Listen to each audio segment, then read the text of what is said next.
Welcome to the Murfreesboro City Council meeting. It's Tuesday, May 26th, 4 p.m., and we're going over our 2015-16 City of Murfreesboro proposed budget.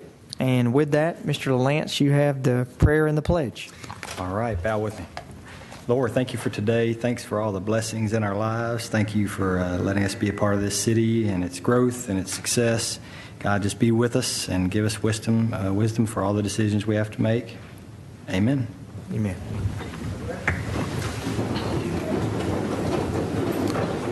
I pledge allegiance to the flag of the United States of America and to the republic for which it stands, one nation, under God, indivisible, with liberty and justice for all.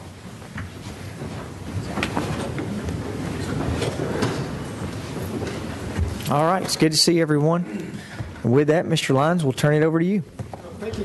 Mayor, members of the City Council, we always get excited to present to you the proposed annual budget.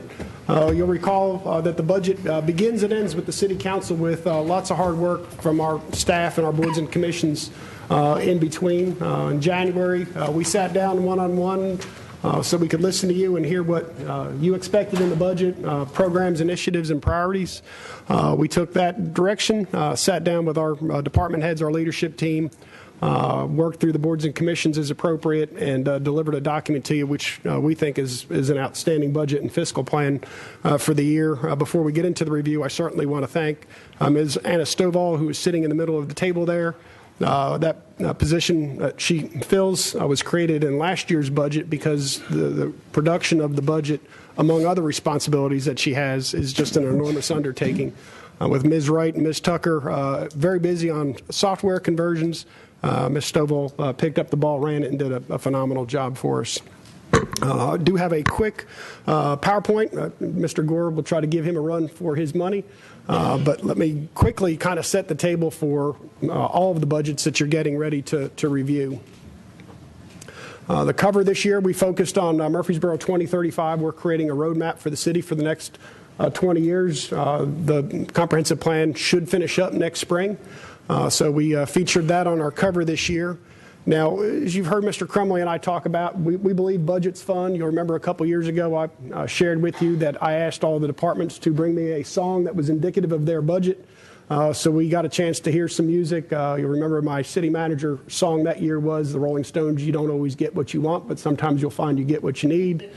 Last year's theme was music, and in staying in the arts theme, this year's theme was literature. So we've got a couple quick books that our departments felt were indicative of their budget submissions. So the first one is the airport. We had a book called Flight Plan, certainly appropriate. Mr. Gerke and all the good things happening out at the airport. Kind of like the double meaning in this one, Parks and Recreation. Amy Poehler wrote a book called Yes, Please. I'm not sure if he was using the Parks and Recreation television show reference or please approve all the things I submitted to you in my budget. Everybody else came in with great expectations. Now this next book should have been a bestseller. Budgeting doesn't have to suck. Now, when we talk about double meetings, the next one was our award winner, Ms. Connie Rigsby from our Senior Center, brought us in a book that certainly is indicative of some of the patrons at the Senior Center. The Senior Center, 50 Shades of Gray. So that is our literature theme this year. Some of the accomplishments that we, in the budget that we're working on this year, really speak to the hard work of the men and women who work for the city. We saw a crime reduction in the city of 4%. We landed the headquarters for MTech, approved a land purchase for the fountains at Gateway. The Adams Indoor Tennis Facility should be completed here very shortly. We hired a purchasing director and began to look towards centralizing our purchasing for the city, working hard at plans for the new police headquarter building. As I mentioned, the comprehensive plan project is underway. The airport runway extension has begun. We began a monthly public comment period at the first council meeting of the month. The City Council approved senior property tax relief. We opened Overall Creek Elementary. A few weeks ago, we approved the classification and compensation plan, remodeled the finance department in the break room. We've been working hard on new financial software and a new telephone system. The Parks and Recreation Department won 20 awards at their annual conference. We won the 16th straight award from GFOA for our audit, and the 4th straight year we won the Budget Award. We were named last week as the 35th fastest growing city in the country. We began video streaming city TV on mobile devices. A number of road projects, Broad Memorial, Veterans Parkway, Joe B. Jackson Parkway, community centers and ball fields have been improved. Sportscom opened up, I believe, last week. Fire and Rescue began providing basic life support. Raymond Hillis and his team at the street department has really begun to expand their services with repair of drainage systems and street work, and that's been noticed by our community. We stepped up our turf care and Parks and Recreation, and Veterans Parkway is well under construction. Our general fund revenues this year are up $7.8 million. I'll speak to that again when we get into budget and the revenue budget in just a second. The local option sales tax is the piece of the pie in the bottom right-hand corner.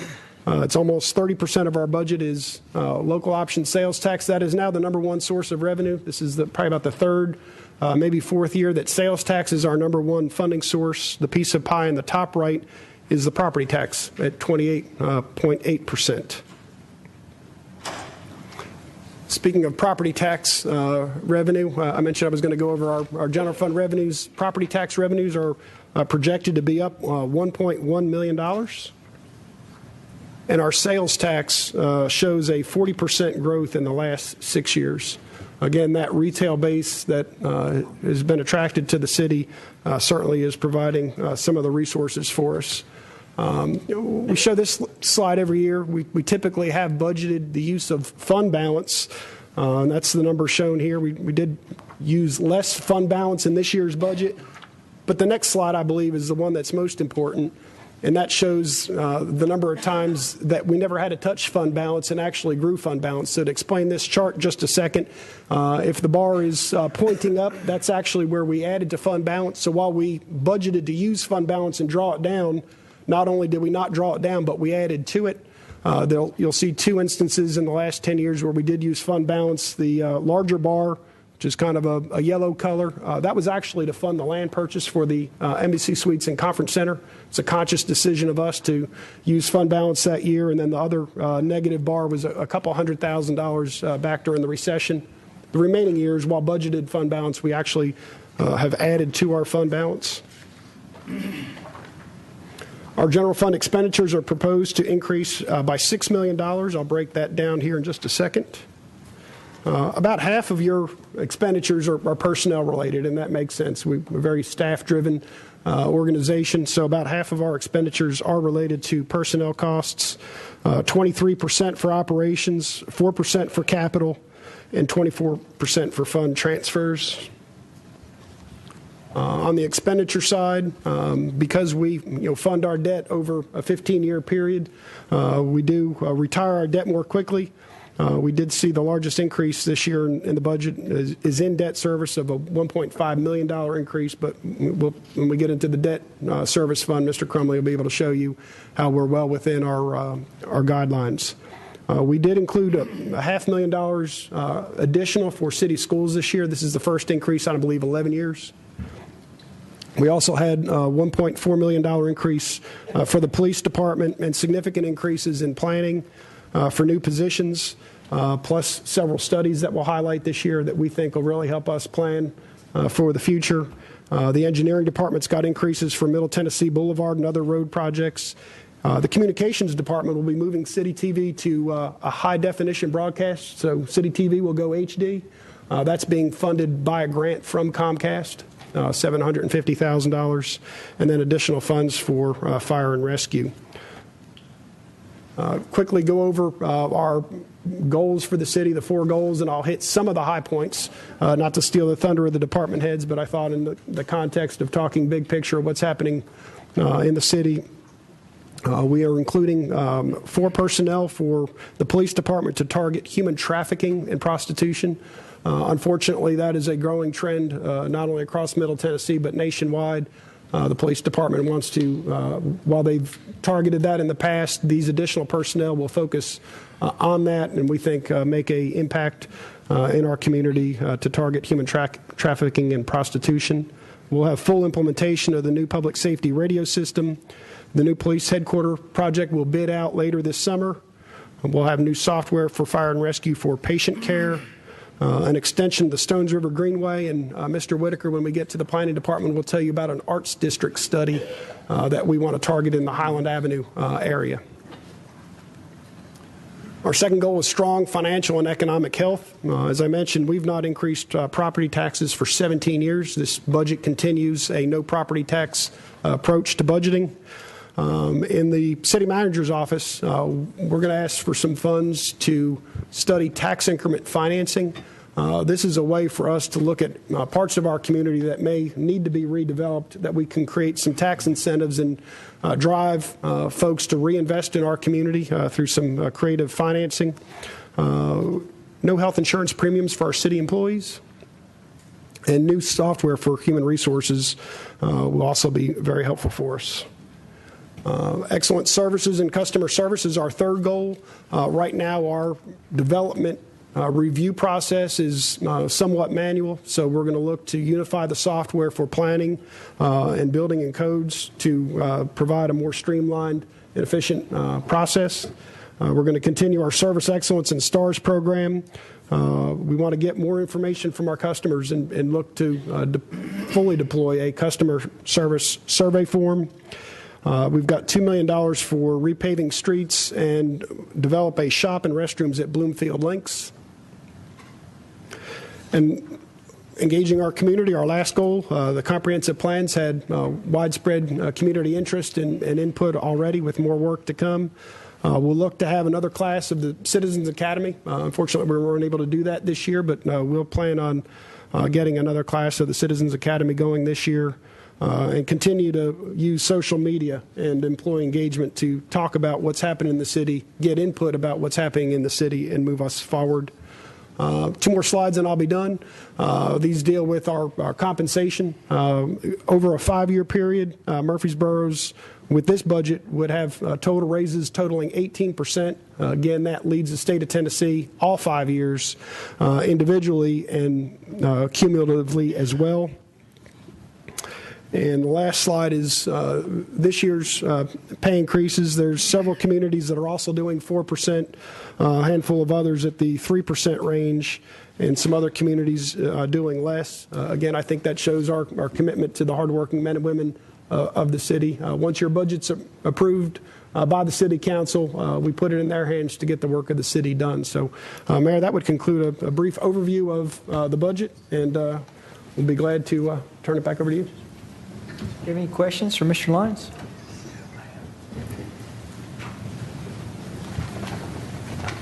Okay. Mr. Lyons, how much do you have in unforeseen? Unforeseen, I believe, $500,000. Okay. I thought it was interesting. I went back and looked at last year's budget. This is really the first year that sales tax has grown ahead of property tax. That retail base has been huge. I know Mr. Crumley tracked this number a year or two ago. But the Gateway project, I believe, is now representing about 10% of the entire tax base of the city. So that shows that investment made many years ago continues to provide returns not only for the city, but those property taxes and sales taxes are generated in Rutherford County as well.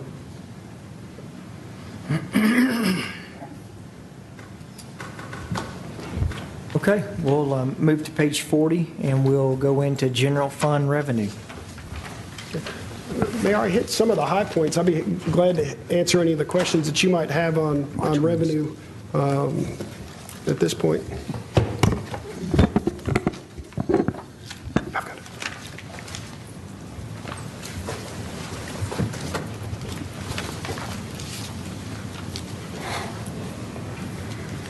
Any questions on the revenue side? Okay. We'll move to outside agencies. You have a supplemental binder that has all of your outside agencies. And then also, Ms. Wright calls a cheat sheet that shows from 2011 all the way into what's budgeted this year. In blue, you have an area that shows what's being requested as budgeted, and then in the green on the far category, what was requested from the individual organizations. And first, there's so many people that we see in this briefing today that really, without your help in our community, we read through all these highlights, and you are a big part of what makes Murfreesboro safe and livable and a great place to raise a family. And also, as we see, many people are retiring in Murfreesboro. So it's just all around, it's a team effort, and a lot of you who are out there, we appreciate what you do, and we couldn't do what we do as a community without you. Mayor, I'd point out on the outside agencies, other than the agencies that are formula-driven, my approach in funding the outside agencies is to continue them at the same level of funding and then leave it up to the council, to any of the agencies you saw fit to adjust the numbers. There's also several new applicants, likewise, leave that decision in the hand of the council as well, and those are indicated in a column with some asterisks. Okay. Rather than just read through each individual one, we'll do what we've done in years in the past. You have 54 different ones in front of you. There are 4 new, looks like, applicants this year. So we'll just ask if there's any questions on the ones that are listed here.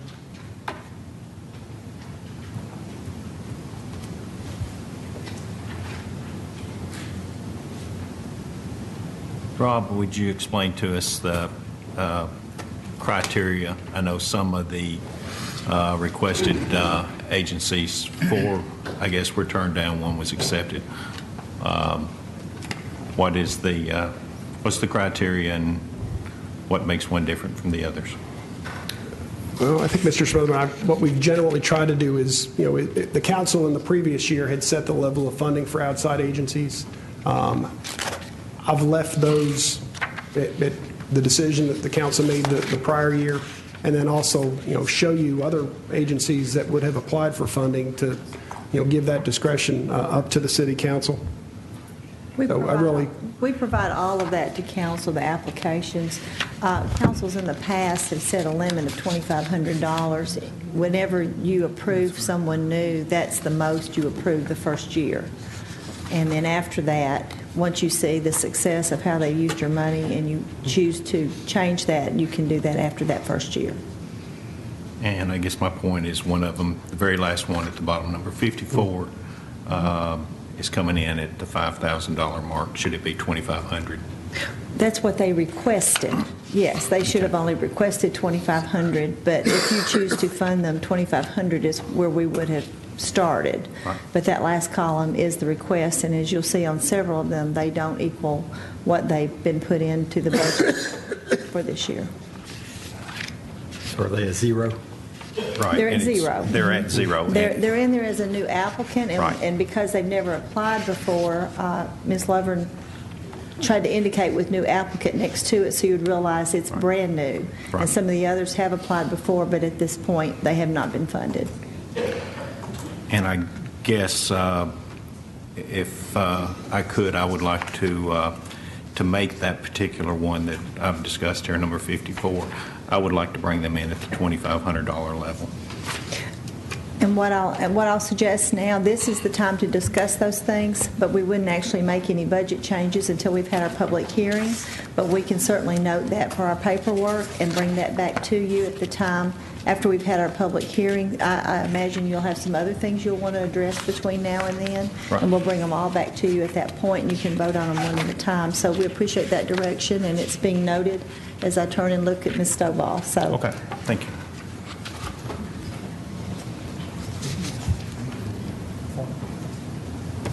We're not going to decide.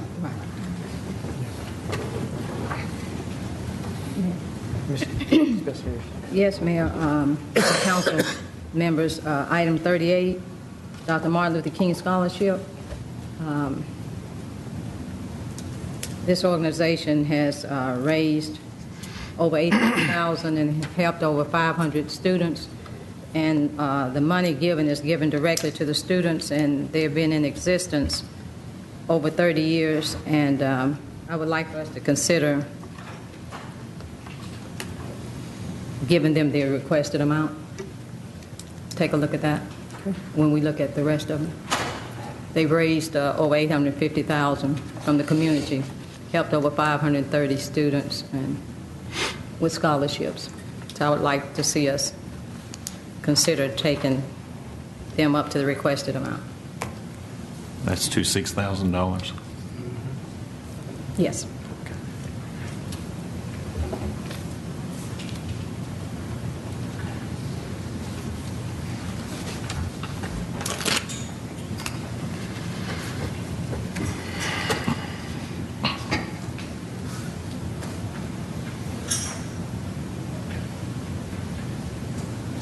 Okay, any more questions?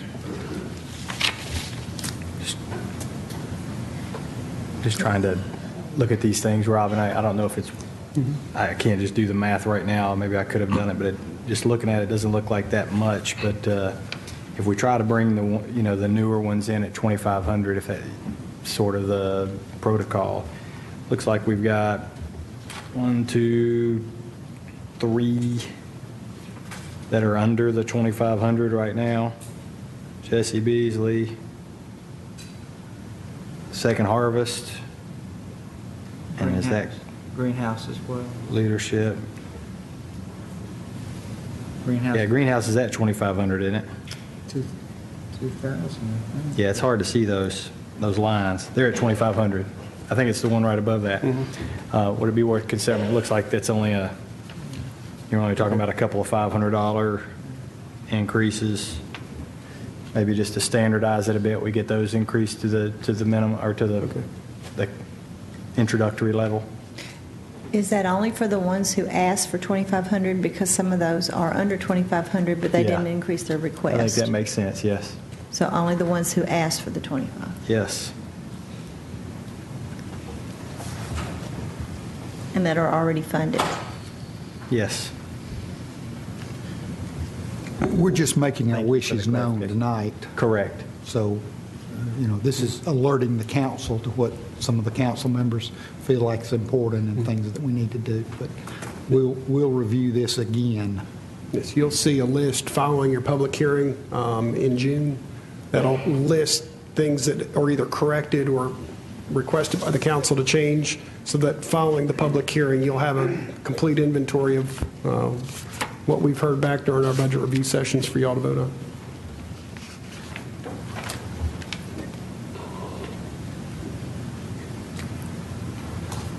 Okay, any more questions? I know that everyone who's out there would love to stay until we get finished with our budget, but I'm going to give like a minute or two recess if people want to get up and you're not going to hurt our feelings, I guess is what I'm saying, if you want to go to your busy day. That doesn't include staff. You guys have to stay.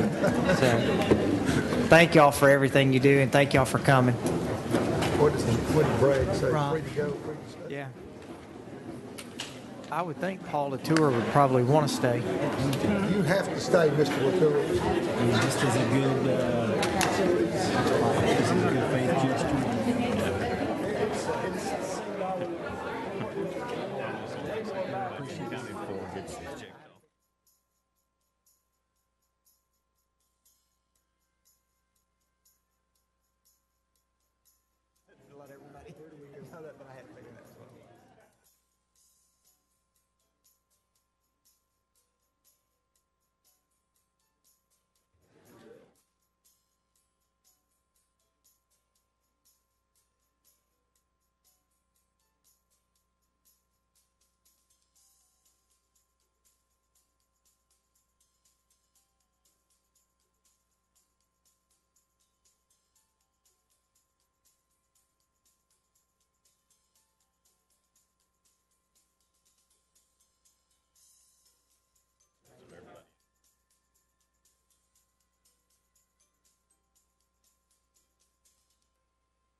so. Yeah, this year. Just keep that-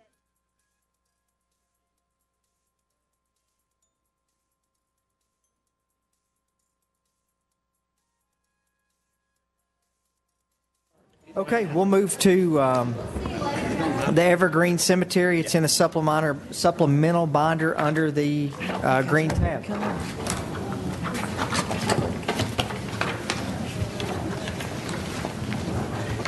Excuse me, under the Evergreen tab, not the green tab. We should have put it under a green tab. Yeah, That would have been good. That would have made, yeah. Mr. Lyons, who's presenting that? I'll be glad to. The cemetery is owned by the city of Murfreesboro. They have a staff member that prepares the budget and submits that to you. So they show revenues of $501,000 and expenditures of $501,000. I'd be happy to answer any questions.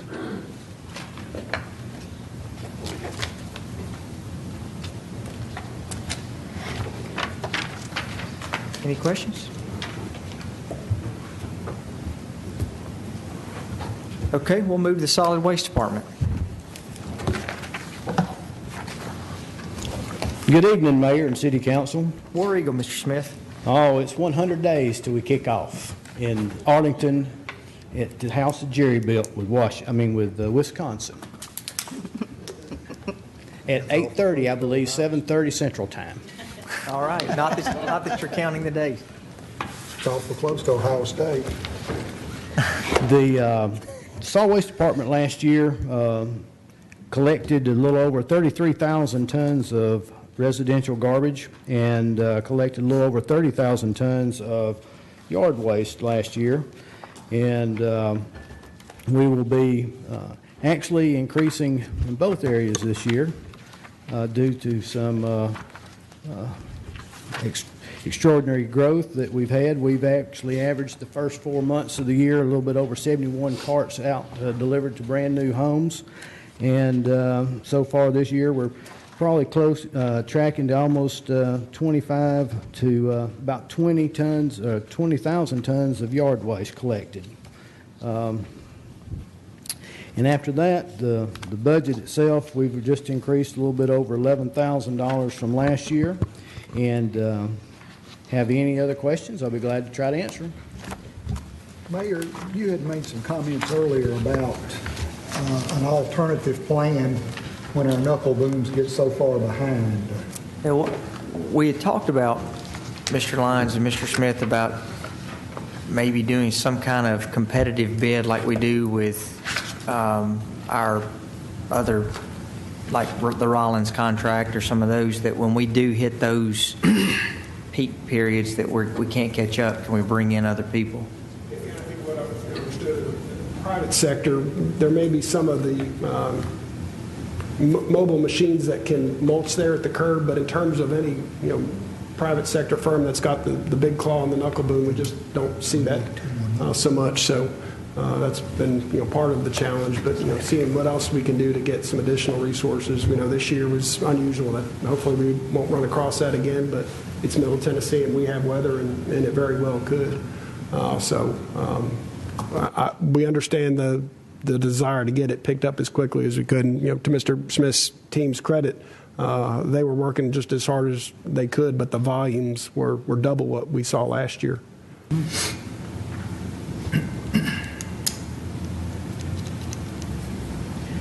Well, I guess what to be blunt, we're asking you guys, is there something else y'all need to make sure that, when as many phone calls and emails that we got, if there's something you need, speak now or forever hold your peace, because what we don't want to come back is, someone that we get a phone call that says, well, the city council didn't give us what we needed, and that's the part where we want to make sure if you need something, let us know. I apologize for sounding somewhat like I'm running in a circle on the question. The level of service provided by the city of Murfreesboro is superior to what we're seeing in our neighboring communities. I believe in Nashville they get quarterly pickup. Other communities don't provide curbside yard waste pickup whatsoever. Under normal conditions, we're in about a 2-week cycle. So to ask for additional staff and equipment to beat that during normal conditions is we kind of backed up from that when we hit the recession and the 2-week cycle that we really don't see the complaints. It's in those unusual events where we've got double the amount at the curb. We understood the calls came in, but to staff and equip for those unusual conditions gets to be the difficult place for us to be. But I'll be glad to sit down with Mr. Smith and see if there's some other alternatives, should we find ourselves in that condition again. It may make sense that if we can bring on, for instance, maybe dump trucks or something that a knuckle boom doesn't have to fill up and then drive all the way back to Florence Road, that we would have trucks that would be in the subdivision, that they would fill those up and then take them back. So anyway, let's just research that. I know we all got really, really bombarded with different emails of things that were going on that people needed help. Understood. I might add to it to just say, I think it makes sense to have a plan for that type of a situation, instead of just saying it might be 8 weeks, it might be 10 weeks, and we're working as hard as we can, that we actually have a plan that says, look, we've got Asplund or dump trucks or whatever on, kind of on standby to rent. We have a list of names that own trucks or whatever that we've already done the background checks and all the stuff that we need to do to be able to hire them. Sure. I just think a contingency plan would be a good idea. Very, very good. That's a good idea. Well, yeah, you don't need to be staffing for extreme situations. That doesn't make any business sense. But everything that Brother Lane said that's what we're talking about, a contingency plan. Utility companies have them.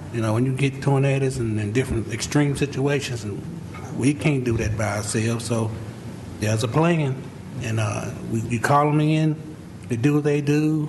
You may have to put an employee with them or something to get them around. And nowadays with GPS, you don't have to do that. So I concur that because you're gonna be picking up stuff all summer long. I see it all the time. People just now clearing some of that stuff way back yonder and just now pulling it out there. That doesn't affect you as much today, but I'd love to see a contingency plan where when you have those extreme situations, hit that switch and let's get on it. Okay, will do. All right, any more questions for Mayor, I might just follow up while we're on this part of the budget. The mayor and city council budget's coming up, and I was going to mention this as well. But the mayor's leadership and through the conversations on the comprehensive plan, we'll be holding a solid waste summit to begin the conversation. That's going to take some time about where do we go in terms of our disposal. This will be something we need to address in conjunction with Rutherford County, Smyrna, Laverne, as Middle Point landfill reaches its capacity. We're going to face with some decisions about what to do with our solid waste. Right now that's incorporated with our property tax, and it's close by. On a Friday garbage run, the landfill's right there, just about on top of the route. But should we have to take our solid waste somewhere else, we'll have transportation costs, transfer stations, trucking costs. There's also different alternatives and new technologies for dealing with solid waste. So having a community conversation long term about where we go will be something that will be a fiscal year 16 project, and thought this was as good a time as any to mention that. One of our most expensive piece of equipment, I'm assuming, would be Hogzilla. Where are we at in the life expectancy of Hogzilla? Actually, Hogzilla will be 10 years old August the 7th, and we've got it in the CIP to be looking at replacing it in 2 years. Okay. Along with the loader. That's been an outstanding piece of equipment. If you've been on the council a while, the first machine we had to take care of brush was over on West College Street, and it was a nightmare. It actually caught fire once, but was not built for the kind of loads that we have. So the fact that Mr. Smith and Fleet Services have kept that running for 10 years with 2 more to go, real testament to good equipment selection and some good maintenance.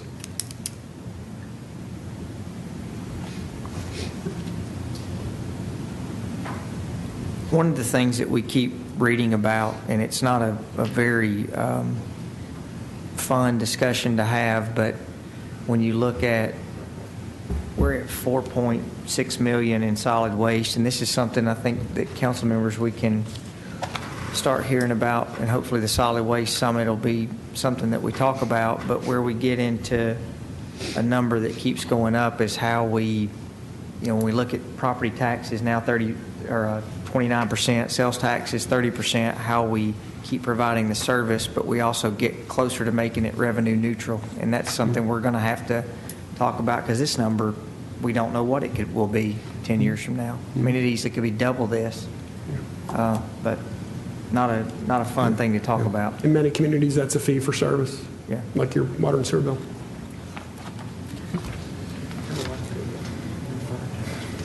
Yeah. All right, any questions? Thank you, Mr. Smith. Thank you. We'll move to Parks and Recreation, page 172. Mr. Goodwin, mic's yours. Honorable Mayor, members of the City Council, good afternoon. The Murfreesboro Parks and Recreation Department continues to work toward improving its services, programs, and facilities for the enjoyment of its residents. This last year marked the completion of the renovation of SportsCom, the development of Gladys Blanton Park, and the construction of an indoor tennis facility at Old Fort Park, which should be completed by the end of June. And I do want to mention that we're getting a lot of good comments about the renovations of SportsCom. And if you had been at the dedication of Gladys Blanton Park and seen the smile on Miss Gladys Blanton's face, it was all worth it. It was absolutely the right thing for the council to do, to name that park after Miss Blanton. In addition to that, our programs and facilities have seen record numbers this past year, and we've just concluded with the 9th annual Spring Fling with an estimated economic impact of $3.5 million. On top of that, our department hosted 67 other athletic tournaments and events that brought an estimated $24 additional million to our community. In addition, our in-house athletic programs and city leagues have approximately 16,000 participants annually and adds greatly to our community's economy. This past year, our department offered 280 staff-facilitated programs, and we partnered with 148 organizations that also added additional services and programs. And to ensure that everyone who wanted to participate, regardless of their economic status, our department provided over $432,000 in financial assistance. As Mr. Lyons had mentioned, this past year our department won 20 prestigious awards at the Tennessee Recreation and Parks Association Annual Conference, which included the President's Cup for Excellence, 4-star awards in aquatics, the renovation of McFadden Community Center, and one that we were very proud of, which was one of the highest awards for individual service that went to Mr. Bill Allen. For this year's budget, we plan to continue to meet the goals set by the City Council and some of our goals, and I just want to mention a few of them because we do have many. One is opening the Adams Tennis Center and working with MTSU and the tennis community to make the facility one of the best in the Southeast. Working with Bradley Academy Board of Directors on assuming the operations of Bradley Academy Museum. Starting the construction of Phase 4 of the Stones River Greenway that will bring it to Barfield Crescent Park and give our community 15 miles of greenway to enjoy. Working with the Corps of Engineers on developing and constructing the North Murfreesboro Greenway, which will add an additional 3 miles of pedestrian and equestrian trails to our greenway system. Promoting the Mayor's Better Borough Project, which we want to salute the Mayor for stepping up and asking for that, which promotes healthy living and healthy lifestyles citywide, and we have a whole list of programs that we're engaging our citizens in. Working with Project 1-4, and this is an exciting project, working with Project 1-4 on developing a miracle baseball field for children with disabilities, and hopefully securing land to develop a park for the western portion of the city. One of the items that I want to point out in the budget is the $1.8 million that's shown in our revenues for Greenway development. That is also shown in our addition to fixed assets, and I think in the budget document it says Gateway Trail, but actually that's the Greenway Trail, so that note needs to be corrected. But the reason I want to point that out is because we put that in there for an accounting purpose. It's money in, money out of the budget. So based on the amount of construction that we're going to do with our Greenway, that amount varies. So it makes our budget look a little inconsistent from year to year, but we think that we will start construction sometime the 1st of 2016. That will take us approximately a year to complete that section of the budget or the trail. And with that, I'll be glad to answer any questions that you may have that's in the budget document for the proposed 2016 Parks and Recreation budget.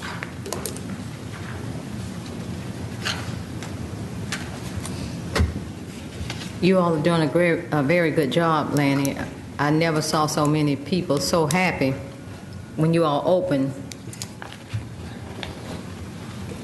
I'm a sports con. They were so happy.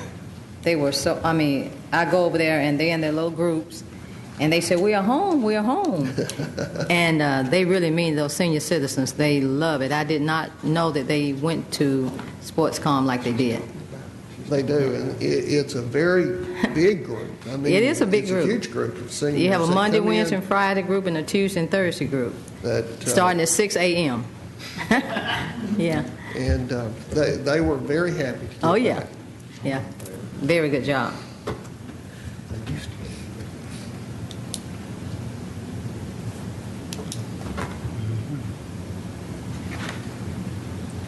Any questions?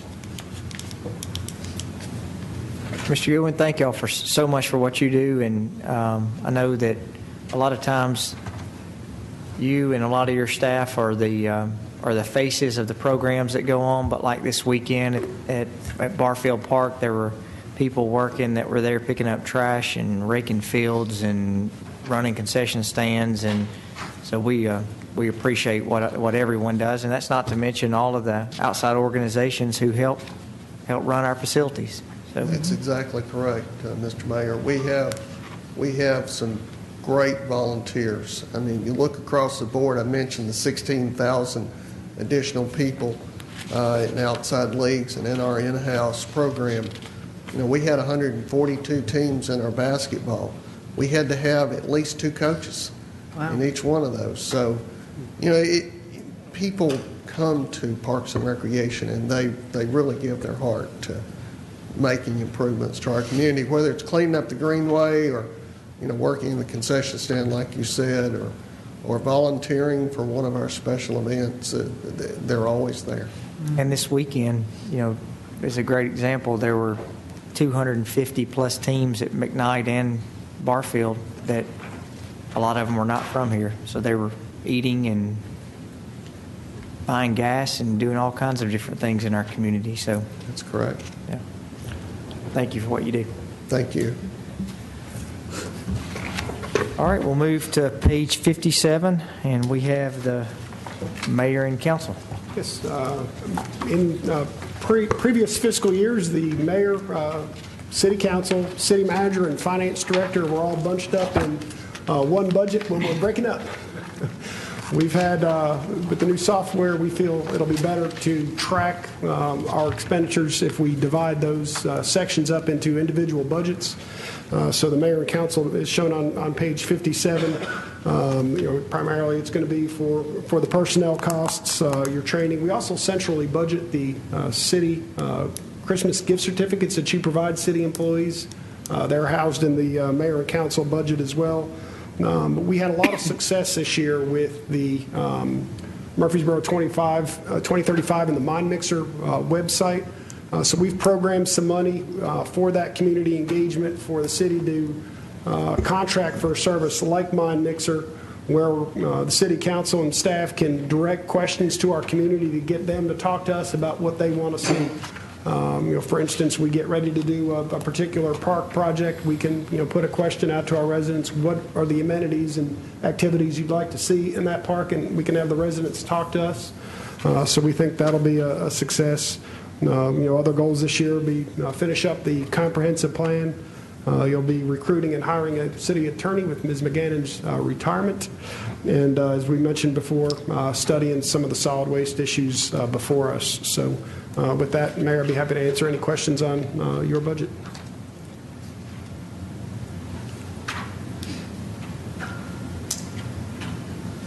Any questions?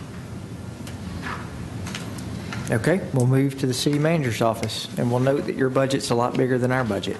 Yes, sir. Well, I'd also like to say that our budget's down $2.5 million. Fuzzy math. Fuzzy math is right. The goals for, again, our budget does also centrally budget some expenditures, including the insurances of the city, retiree health insurance.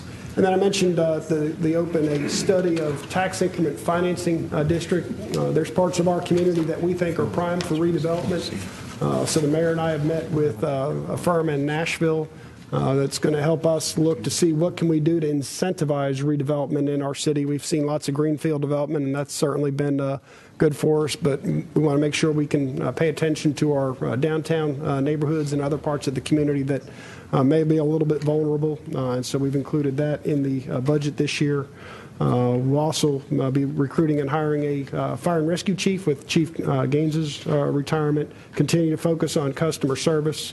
The repainting of City Hall and recarpeting of City Hall will be getting started in the next week or two. And, one of the things the manager's office will be working hard at this year is the whole area of change management. Lots of things in the city have changed, and, continue to engage our employees and deal with rapid change will be a challenge for our leadership team. Be happy to answer any questions.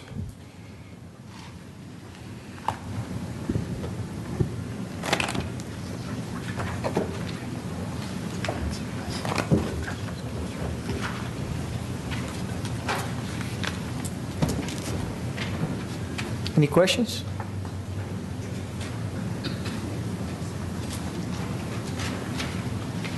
Okay, seeing none, we'll move to the Finance and Tax Department. And you can find that in your budget book on page 68. Ms. Wright?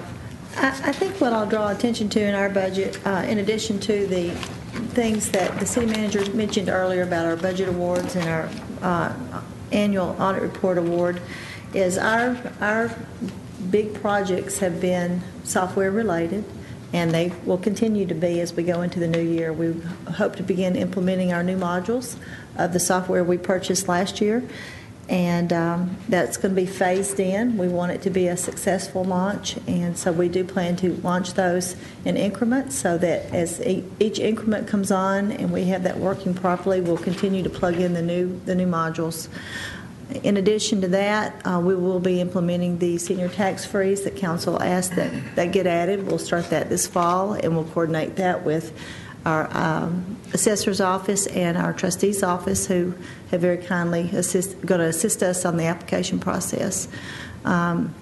We continue, as many departments, to rely heavily on our IT department. We thank them for all they do for us, and they are a major player in this ERP project as well. Other than that, staff tried very diligently to pull apart the departments, as the city manager mentioned. It was interesting trying to go through some of the accounts and decide what belonged to who. And then we had new departments that pulled out of that had really not even been considered a department in the past, such as purchasing and our building maintenance department. So as we get into those, we didn't have a department head for the building maintenance division, so we did our best with that. We were lucky to have Ms. Pencil on site this year to work on her budget, so we will have that without us having to decide for her what she was going to need. With that, I'll be glad to answer any questions for finance and tax. Once again, Ms. Wright, your team, you've done a fabulous job. And Anna, welcome. You didn't have time to even speak to me a lot of times. You just kind of waved. We kept her pretty busy, didn't we?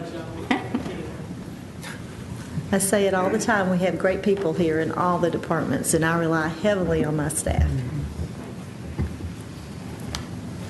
And, you know, I think not just working on a new software program, but while that was going on, they were in different parts of City Hall. I guess you got moved in October or September? For the tax staff, and we've been working on all the other pieces as we go along. We're almost through.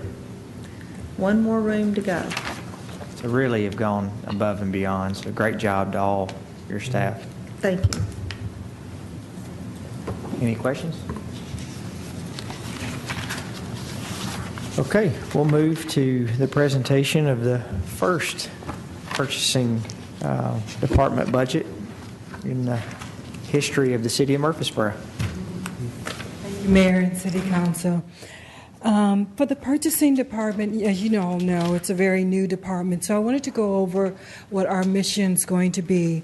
And the mission will be the purchasing department is dedicated to delivering innovative procurement processes through best practices, value-added services, advanced technology, and a strong code of ethics. We've started on the technology piece thanks to Melissa. That was already in place before I got here, so it's just a matter of us working together with the project manager, Aaron, to get that started. And our primary focus will be on sustainable financial and economic health, customer service, and engaging the community. For the first one, we want to focus on strategic alliances when it comes to the economic piece of this. We want to do that by having easy ordering systems for staff and for vendors.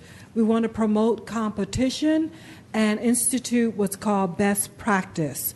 This is accepting the low bid as long as it has a qualified supplier and as long as that qualified supplier meets our specifications. Secondly, for customer service, we want to support our city staff in their initiatives and in their purchasing functions. Additionally, we want to create more strategic alliances and project management approach as opposed to a one-off purchasing approach. For the software, we want to institute training for the software as well as procurement practices overall. Thirdly, we want to engage the community by reaching out to our suppliers using a bid notification system. This way, they would be emailed of any solicitations, of any awards, and any addendums. Finally, we want to minimize and remove some of the perceived obstacles that our suppliers currently have. With that, are there any questions for the purchasing department? We want to welcome you to the city of Murfreesboro. Thank you. And we look forward to big things from the purchasing department. This is something new to our city, and we're looking forward to learning a lot from you. Thank you. Thank you.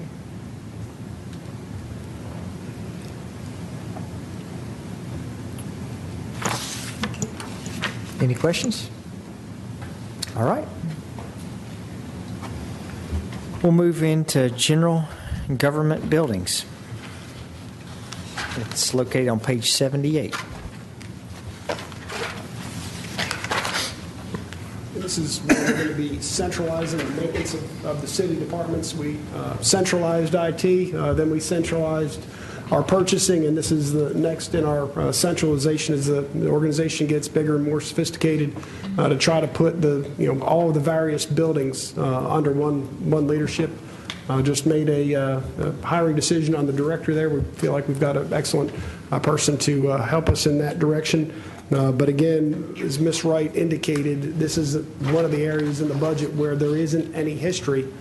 So we've done our best to pull from the various parts of the city and centrally locate and budget them here. And I'll be glad to answer any questions.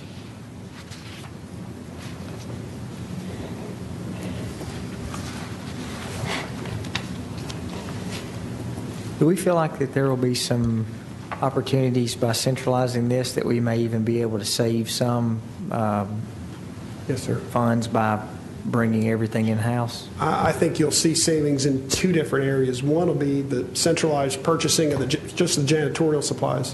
When we started the purchasing department, I went back and looked in the various budgets between office supplies and janitorial supplies. There's a $500,000 spend per year. So number one, by centralizing our purchasing of it, we expect those costs to go down. But then to better align, the maintenance functions where we've got a more consistent provision of maintenance. And in some departments, we had expertise, say, in plumbing and electrical, and so if there was a plumbing or electrical problem in that department, it got fixed. In other areas where we didn't have those resources, we might have to farm those out. So we'll eliminate some of those expenses as well.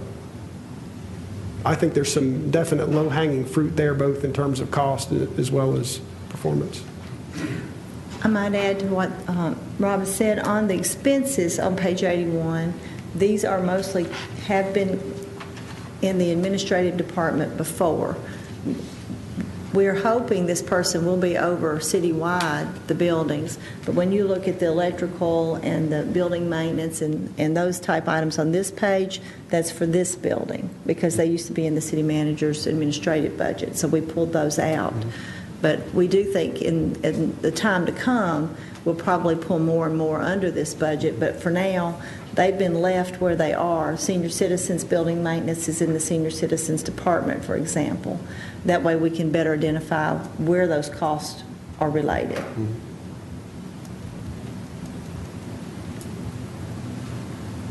Okay. Any questions? All right, we'll move to page 82, the Information Technology Department. Mr. Lilly. Mayor, City Council. Got a little presentation to kind of show you, talk about the strategic plan and where we are.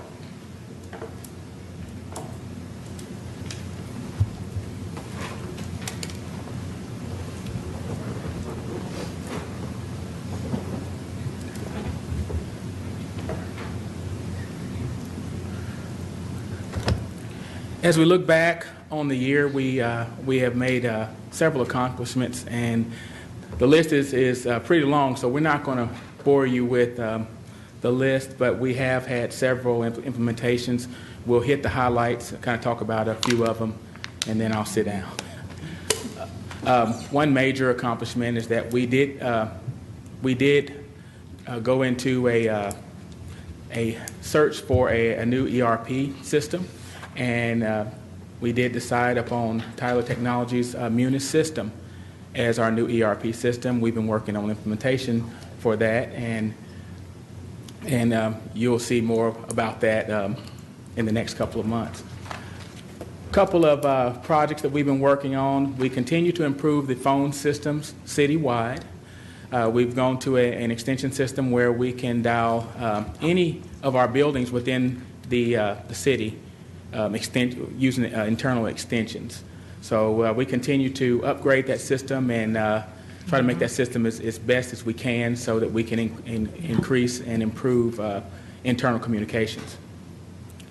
We continue to create GIS mobile apps. This helps our departments in getting data and dynamically bringing it into our system so that we can map it. We can use GPS technology to show where the data points are coming from, and that helps us to speed up the process of some of our inspections, some of our projects that are going on outside of this building.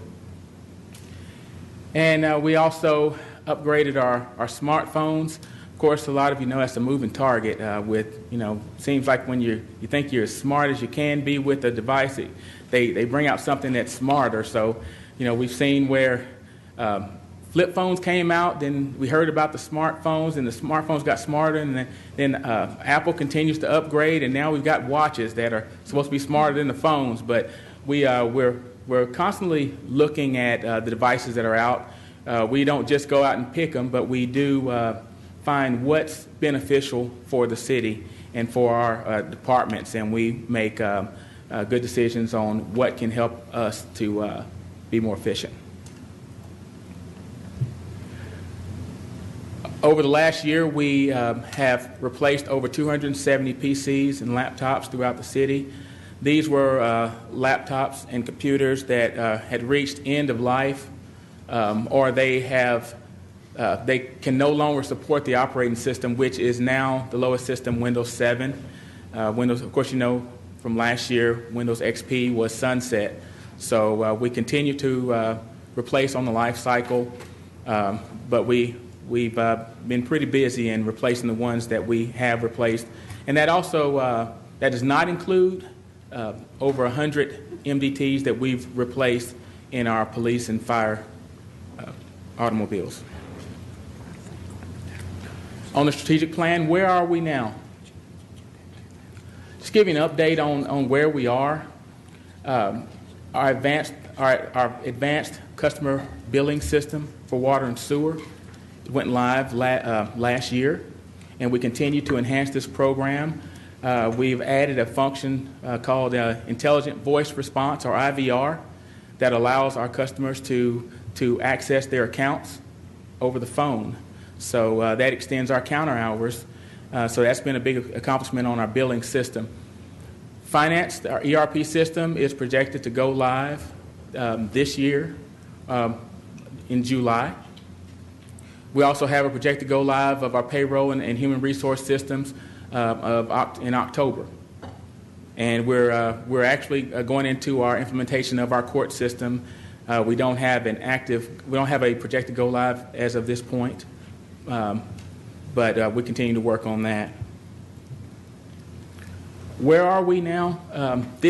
Our strategic plan doesn't stop. It keeps rolling, just like technology. So the next step is to get a core team together and to discuss business needs, to identify our land management, our land maintenance management software.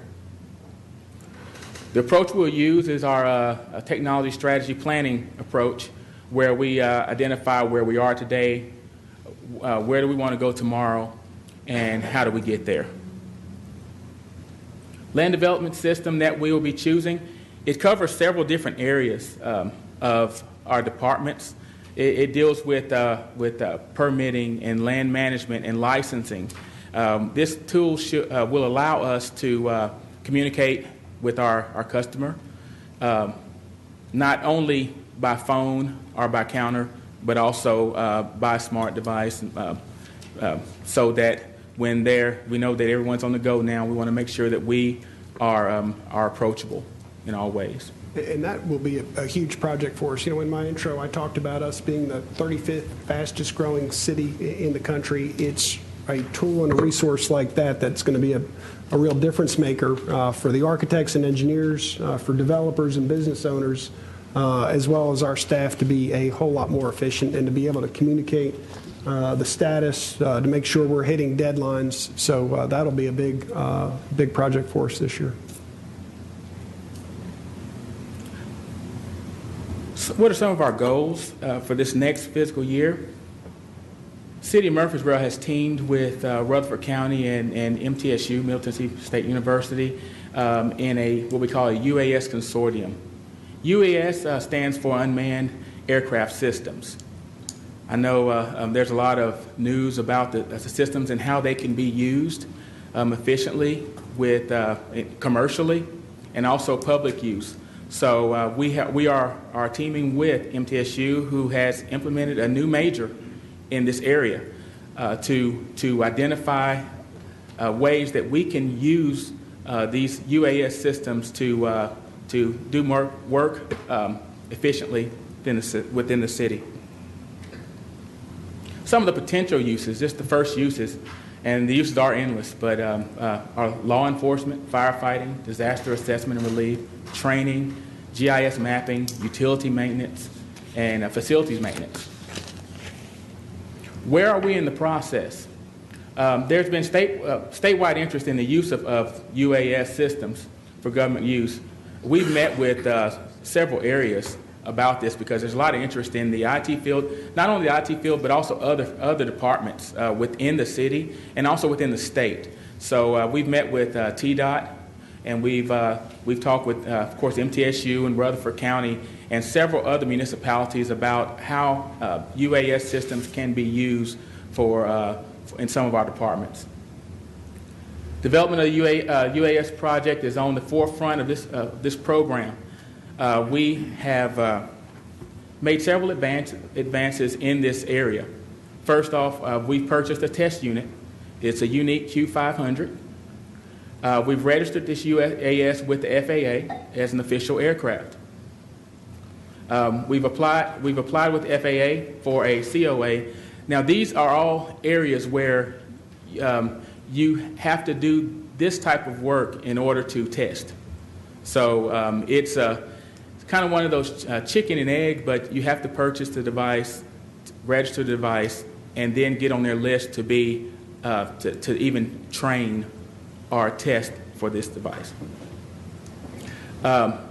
You also have to complete a pilot's training, so you have to go through ground school in order to understand airworthiness and safety and several different areas. Another area that we plan on improving is our intranet. Our intranet powers our our internal communication between departments. So we want to make sure that we continue to improve the intranet. We also have implemented our IT help desk. That continues to we continue to improve that. We received several calls, and asking for help, just like it says, and we're very proud to say that we've been able to help those that call, and we are actually doing it now with a 70% first call resolution, which means we're answering and we're able to repair these issues. 70% of the issues called in while they're on the phone.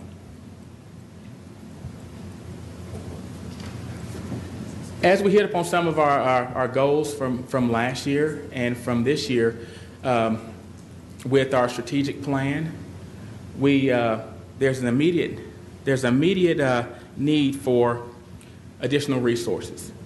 We're working with city management, with Rob, and with finance and with human resources to identify a plan of adding resources in the IT department. What we're looking at is possibly adding another systems analyst. This is come up all of a sudden, so we're actually in discussions now, but I think Rob was going to talk more upon adding this resource and maybe putting it in a little later. Yeah, after we get near the finalization of budget, the conversion in the finance department and upcoming in human resources has been a huge amount of work. We've got some of our staff members looking at Miss Tucker working about every night at home, late at night. Some of our other programmers having to work consistently on the weekends and work late. And in the long run, having another system analyst is something I support. When we get ready to get to your June meeting, I'm going to share some information with you for the cost of that new systems analyst to really relieve the load on some of our staff members who for months now continue to work extremely long hours with really no end in sight. And so we believe that will be an addition that will help the whole team. So I have more information for you on the cost of that. With that, I open for any questions. Mr. Liller, you and your department do a fabulous job. Thank you. I know you and the department where something to come out new today and tomorrow is already old. So, and I love how your department is very creative and you're looking into the future. So, and I really appreciate all the help you've given me. I don't go to Verizon, now I always come to you. So, so if you need help with your phone, he's the man. She's called me out. But thank you, and I just want to say again, I have some great staff that work for me. So it's not about me, it's about them. And don't be surprised, Rob and staff, that as you bring on these new softwares, you may need more system analysts. as you bring on finance, human resources, and all that kind of good stuff, I'm telling you, Rob, don't be surprised if you won't have to have additional system analysts, because one person won't be able to do that. Sure. And to the credit of Mr. Lilly and his team, our system analysts have written programs that we otherwise would have gone and had to buy off the shelf. And smart as a whip, he sat down, figured it out, written a program in-house, and avoided a cost that we otherwise would have had. So there's been some very good programming done there that I believe has saved the city some significant money, but they need help. Thank you, Mr. Shirley. Move into the Communications Department. That'd be page 89. Mr. Bozeman. Good afternoon, Mayor and members of the City Council. Before you have the Communications Department budget, just to touch on some of the highlights from the 2015 accomplishments that we had. We upgraded the video web streaming servers to allow City TV to be on our mobile devices. So you can go to murfreesboro.tn.gov/citytv on your phone or iPad and view City TV that way. We also began using the new real-time internal employee communications via the city intranet that's known as Murphy's Web to provide communications with employees internally. We received a number of national awards during this budget year. We also have over 2,800 followers to the city's Facebook page, over 1,500 followers of the city's Twitter feed, and we received there were about over 44,000 views of our online meetings and videos that are on the city's website and YouTube channel. We assisted over 50 Murfreesboro Comcast cable television subscribers in resolving their issues that they were unable to resolve on their own. Some of the goals for this 2016 budget includes conducting a Comcast cable television franchise fee audit. We haven't conducted an audit on them in about 10 years or so we're looking at doing one within this proposed budget. We're also going to upgrade the City TV facility to high definition. Funds from that will be coming from a Comcast equipment grant. Along with that, that's part of this capital improvement projects. We'll also, at the same time we're doing that, we'll be renovating this room by repainting the walls, adding new carpet in here. And we'll also be doing some remodeling work in the work area by providing an office for the public information officer, actually creating a server room for all of the equipment racks that will be housed separately from the work area. And we'll be also creating a few smaller edit suites in there. So right now, back in the work area, it's pretty much a wide open space. This will create a better workflow for everybody in the department. I'd be happy to answer any questions you might have about the Communications Department budget. Mr. Bozeman, you do a great job, you and your staff. Thank you very much. People behind the scenes. That's right. We're relying on them very heavily. They do a great job. Yes. Out of the 44,000 hits to our web streaming, 21,000 of those are my mom, who watches this at every meeting. So just want to say, she says thank you. She watches every Murfreesboro meeting from Mont Eagle. So.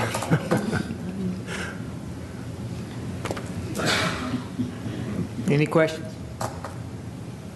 Thank you, Mr. Bozeman. Thank you.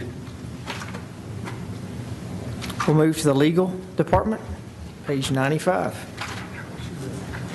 As always, the legal department exists primarily to advise the council, boards and committees, and support, empower, guide, inform the staff, and I think we've done that.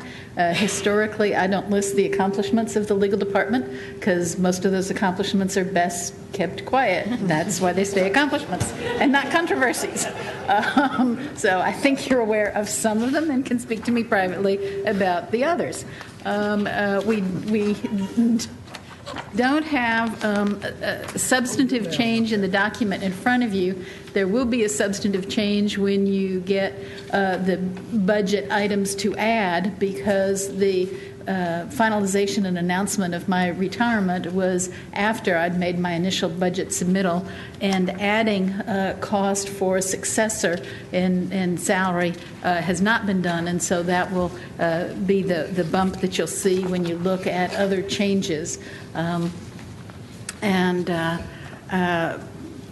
Other than that, it's been a solid year, and I expect more of the same in the upcoming year. We've got, as you all know, a lot going on with policies to try and match the HRIS in the purchasing, and we've continue with the growth of the city to have a lot going on in every area of the city, and most of those areas at one time or another touch the legal department. So we're staying busy.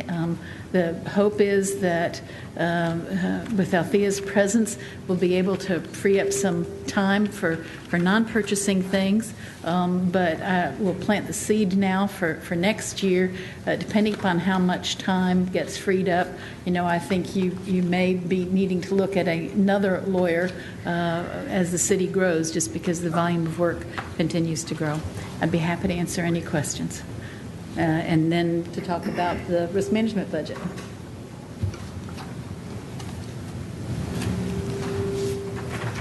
It would be good that we're in the legal department budget to put on your radar that we're not meeting this Thursday night, but next Thursday night that we may want to discuss the replacing the new city attorney. So that would be good to put that on your radar for next Thursday. We'll have that on the agenda to discuss that. Any questions? All right, Mr. McGovern. Yes. Susan, when do you, I may have missed it at the beginning of your sentence, but about when do you suspect would be a good idea to add another attorney? I would think for the start of the next fiscal year. I think you need to get your new lawyer in, have them have at least 6 months to sort of see how they think the workload is, whether they change the staff assignments, and at that point, hopefully we'll have a better assessment of how much time has been freed up because of the shift in some purchasing responsibilities. And it may be that there won't be a perceived need, but we're behind on some things in a way that I know makes staff uncomfortable, and not just my staff, but other staff. And it's not because people aren't working very hard. And so we, historically have not wanted to send things out to others because it costs a lot more to do that. And if you were just having a short-term need, you might do that for specific projects. But this is more a systemic workload. When I came with the city, there were 2 lawyers.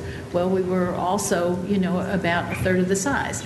And we've slowly grown the department as the population, the number of departments has greatly increased, and state and federal laws and regulation have not gotten fewer or simpler. So I think we're, I didn't feel comfortable making that recommendation now, both because of not knowing the impact of purchasing and not knowing, thinking that should be a decision that my successor would make, but I came quite close.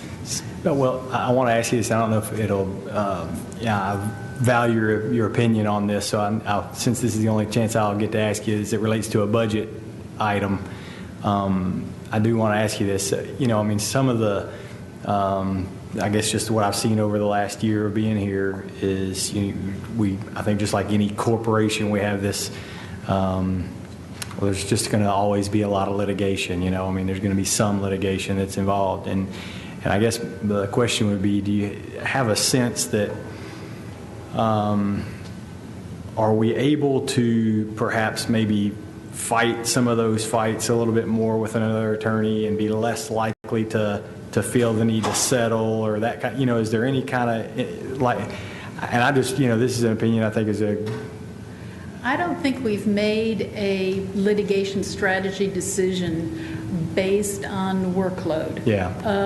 I don't want us to get in a situation where that becomes a factor. Perfect. I think we're below what I anecdotally perceive to be the average for a city of our complexity and size. I think that's in part because your department heads and employees and your legal staff have been able to focus on giving the ounce of prevention being worth a pound of cure. We've put a lot of effort in trying to avoid problems, and I think that is where I would see the lawyer, if added at some future date, being able to contribute more rather than making a difference in how litigation is handled. Yeah, that's great. Yeah, thank you. I just, I kind of personally feel that way, just from a standpoint of, I don't know if that's me giving that feedback, sorry, but the idea is that if we had Pull your mic. if you can hear me now. I don't want to get to a spot where we do feel like that. I think it's important for all of us to kind of keep that in mind as we grow, and litigation, I think, just becomes more and more and more just prevalent in all areas of our society, that we need to be, prepared to have staff here that can fight that instead of, just being able to, well, we just got to get it off the desk, So anyway, thank you a lot. And you said you were leaving. When is your last? November 1st. So as a council, since we're going to pick your replacement, you're leaving November, it'll be a good working sense for us to possibly have this person in place by August for training reasons, that would to work be along with you? Wonderful. I had thought more a month would be, I was thinking if somebody could be on board October 1st, that would be great, because then they could go through the full monthly cycle of meetings, have a chance to go out and see, what happens at the water plant, go to a school board meeting, and get, it would depend on how much experience somebody has with local government. If you pick an internal candidate, it would give time for that person's successor to be hired. I hadn't been selfish or greedy enough to think that I'd get more than a month. I think 2 weeks is the absolute minimum. I think a month would be better. So if you had somebody in place by October 1, I think that would be awesome. If you don't do an internal candidate, that person, once picked, will in all likelihood need to spend at least a month wrapping up wherever their practice is. And so, having a decision made before September 1st so that person can give at least a month's notice and wrap up their practice. And I think you'd have to expect that they, in all likelihood, may not be able to finish wrapping it up by October 1, and then have them come October 1 for orientation, training, experience before assuming responsibility November 1st. And since we as a council, we're going to appoint the ones going to take your place, we need to consider someone who has experience, I guess, in government law. I think that'll be up to the council to decide where they want to that's put very their important priorities. because of what you do, right? You do a lot as far as government law. I think I had government experience when I came in. I think it was helpful that I did. I think that would be an asset, but the strength of experience, character, intelligence, there may be countervailing issues. I think when the council decides what it wants as a candidate profile, that will be something you may want to talk with me some more about, but it'll be a council call.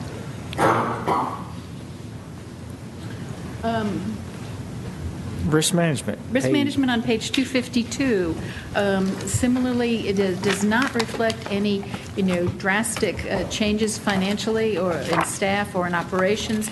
As you know, the finance department sort of plugs in some budget figures that are left because of how things are structured. We will be seeing over time the fact that due to the state's change in the workers' compensation law, that we're having more, cases, new cases are being handled through the administrative process, not through the court process, and there have been changes as well in terms of the amounts that can be recovered, but there wasn't enough of a change yet apparent to make any substantive adjustment in the figures. Would it be possible that, could you email a balance sheet, just so we would know where we are on the fund? Is that something we could get? Ms. Wright can do that, yes. Okay. I mean, it's mostly cash, and then projected claims based on last year. We haven't done that for this year yet. Okay, that'd be good. Thank you. Mm-hmm.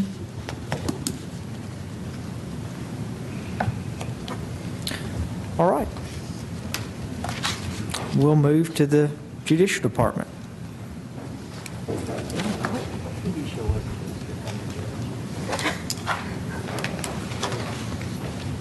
Judge Sellers. Mayor, City Council, I think your judicial budget begins on page 105.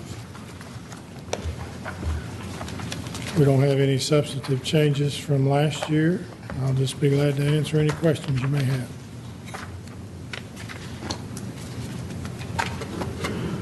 Judge, is there a reason you didn't give us the highlights from last year? The highlights? I'm just kidding. Well, after listening to Chris Liddy, I was just wanted to let y'all know you don't have to think about how you can use drones in the courtroom. So just take that off your list of things to consider. You notice he didn't use the word drone. Yeah. Judge Sellers does a great job. I popped in on him every once in a while. He's pretty tough. I don't want to go before you. We appreciate you coming and checking out what's going on. I'm going to try to stay out of there in front of you, though. Okay, any questions for the judge?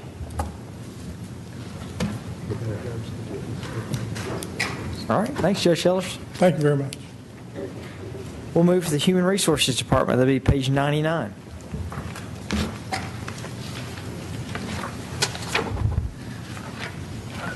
Mr. Govan, while you're there, I think we all have some questions on the pay plan.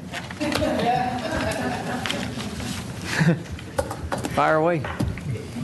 Here's my list. Thank you, Mayor. Here's my list. Thank you, Mayor.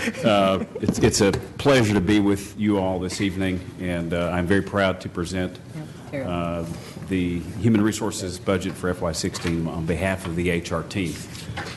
As you might know, of course, we're charged with recruitment, benefits administration, employee relations, training, also developing a diverse and effective workforce. We actually, to do this, partner with city departments. We consider them to be our customer. In short, we serve those who serve city residents. In FY15, we launched a major and culture-changing initiative with respect to the electronic time and attendance and ERP programs in conjunction with the Finance Department and with IT, which you've heard from, of course, Mr. Lillian earlier, and a citywide classification and compensation study. This study, of course, was the first major project that the city had undertaken since 2004, and our coverage was, of course, all 1,200 city employees with over 900 direct participants in the job analysis process.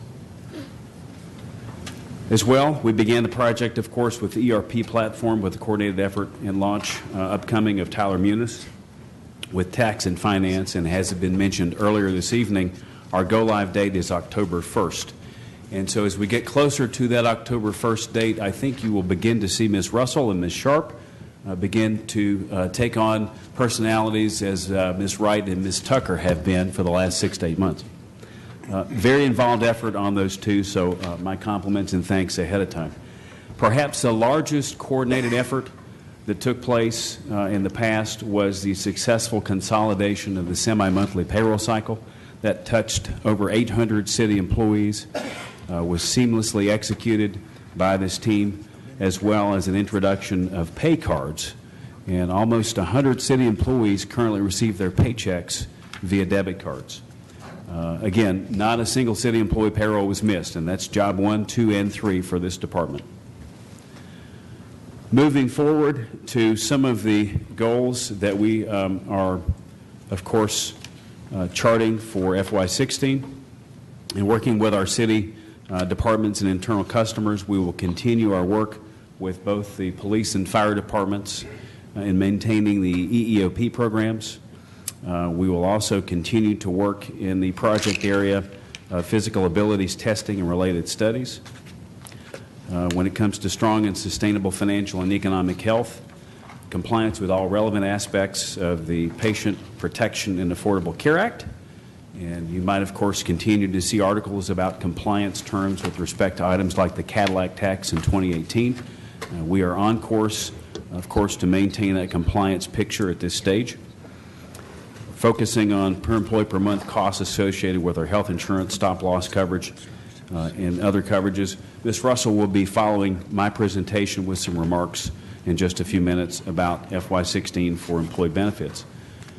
Mr. Lyons mentioned a transition to some degree with human resources and the continuing delivery of the STARS program, as well as internal customer service training or service excellence. We'll engage our community again with wellness, with a continuation of the Borough Fit Wellness, which includes a health risk biometric screen for eligible employees. Those are the major highlights, and I will at this point turn it over to Ms. Russell for a continuation of our presentation for health insurance, and she and I will be glad to answer your questions at the conclusion of her remarks. Ms. Russell. Thanks, Glenn. Good evening, Mayor and City Council. In fiscal year 2015, City Council approved significant changes to the city's benefit plan. That included moving to Blue Cross Blue Shield of Tennessee as a medical provider, moving to WageWorks for our flexible spending account plan and dependent care plan, as well as administering our retiree HRA plan. Employees no longer are subject to paying deductible for diagnostic, lab, and x-rays. And finally, we moved to Swiss Blue Re for stop-loss insurance. Based on projected and actual costs through April of 2015, the city is pleased to announce that it's recommending no premium increase for employees for 2016 and no significant changes to the plan design. The city's stop-loss insurance agreement expires June 30. An invitation to bid was sent out in April, and it appears that our current stop-loss provider presented the lowest bid. During our next regular scheduled council meeting, we'll be seeking council's approval to accept this bid. In the past, council has approved a fully funded comprehensive wellness exam to all full-time employees and spouses who choose to participate. As a result, the city's overall wellness average score improved 50% over the previous year. Interactive Health, the city's provider of wellness service, reports that 71% of those eligible are currently receiving the $500 annual premium discount. It's being recommended to continue offering employees biometric screenings in addition to result-based incentive plan of the $500 premium for 2016. Staff continues to explore other avenues to increase participation and achieve greater success with our employees. The financial impact for the city's health benefit costs for fiscal year 2016 is expected to be approximately $15,754,500. This is approximately 2.1% increase over last year and significantly less than the 8.1% increase in fiscal year 2015. The smaller than expected rate increase is due in part to better discounts with Blue Cross Blue Shield, in addition to employee consumerism and the continuation of the wellness program. These cost increases include all benefits mentioned in addition to health care reform fees due during this current period. These recommendations are included in the budget. Therefore, your final approval of the budget will approve the recommendations. Thank you for your consideration, and Glenn and I would be happy to answer any questions that you might have.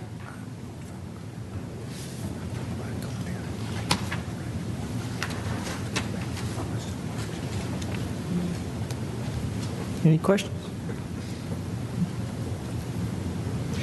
As a small businessman, I know health insurance is a huge item in my budget, and any time you can not have an increase is huge. I'm just glad that I have a 7% increase sometimes, but exactly. I think that's another benefit that sometimes we're not aware of, and how important that is for all of us. I mean, we had some difficult decisions to make several budgets ago about some structural changes and some benefit design and a real focus on wellness.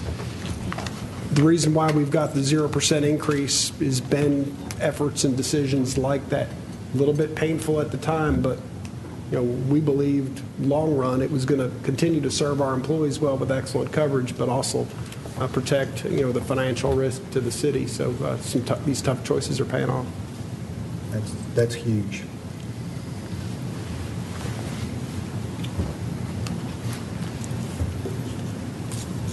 Any questions? Thank you for the good job you both do, and I know your team does as well. Anytime you walk in your office, you see how hard everyone's working. Thank you. All right, we'll now move to, in your supplemental binder, adjourn. There's not a page number on that. Where is that, Mr. Smotherman? Can I ask a question? Yes. I'm going to back up all the way to the beginning. Or almost all the way to the beginning. I don't know if it was the appropriate time to ask this, but would there be a time when we're going back to general fund revenue, as it relates to just, was that our chance to talk about the whole general fund, or we're talking about that more? However you'd like to proceed, Mr. I guess I'm just curious. You had said we were going to come back to a couple of things. You said, we were $5.7 million added to the general fund or whatever, and we'd come back to that. And then we kind of went right through general fund without talking about that. Is that coming at some other time, or were you going to talk about that?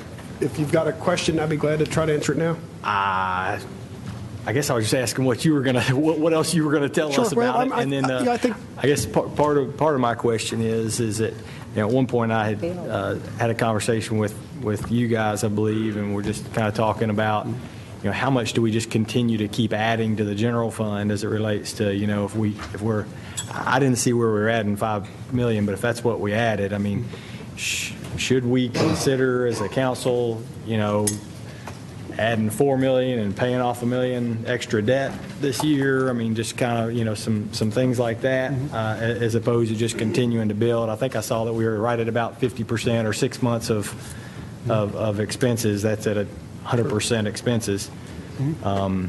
Is there? At what point do we kind of say, hey, look, maybe we can carve off a little extra debt here? Just personally in my household, if we're a little over budget, we might use some of that to pay an extra mortgage payment or something like, something to that degree. Should we consider something like that here? Are we in a position to do that?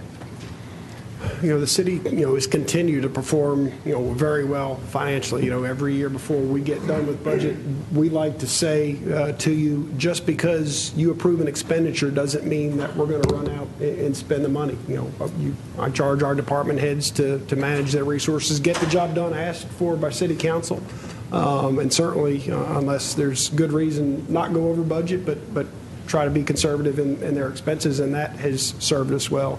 Because debt service is a large component of the city's expenditure, we've got to program money for interest rates.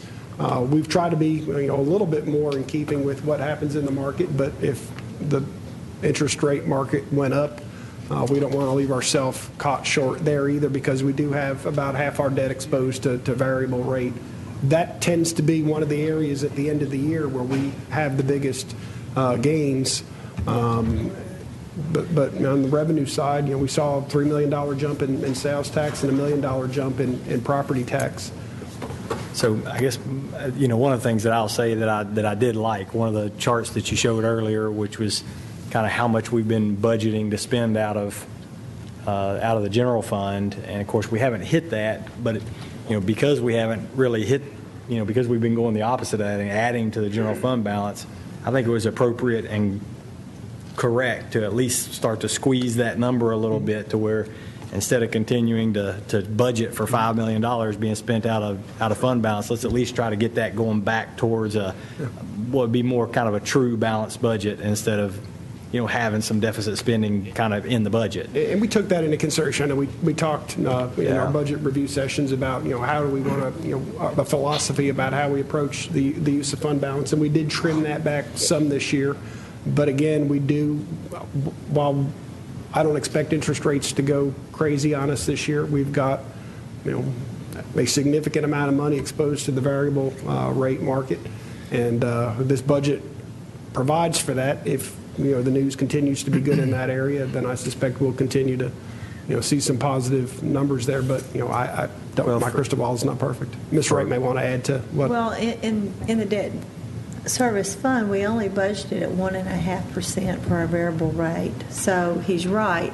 We don't have a lot of leeway there. If it does go up, we'll be looking to the general fund balance to make up that difference. Yeah, I guess maybe I didn't make it very clear. What I was kind of talking about is once we get to the end of this fiscal year, we're kind of where we are now. Mm-hmm. If we see that, hey, look, we're going to have a $5.5 million addition to general fund, this for the past 12 months, that maybe instead of increasing the general fund by $5.5 million, maybe we increase it by $4.5 million and take $1 million and pay off some debt. And there's some work you can do with allocating fund balance, and that can only be done at the council level. And I can work with Ms. Wright and maybe come back to you with some more information about that, Mr. Lance. Yeah, sure. I just thought it might be something for us to consider. If we got a little opportunity to knock some of that down, maybe we should take it.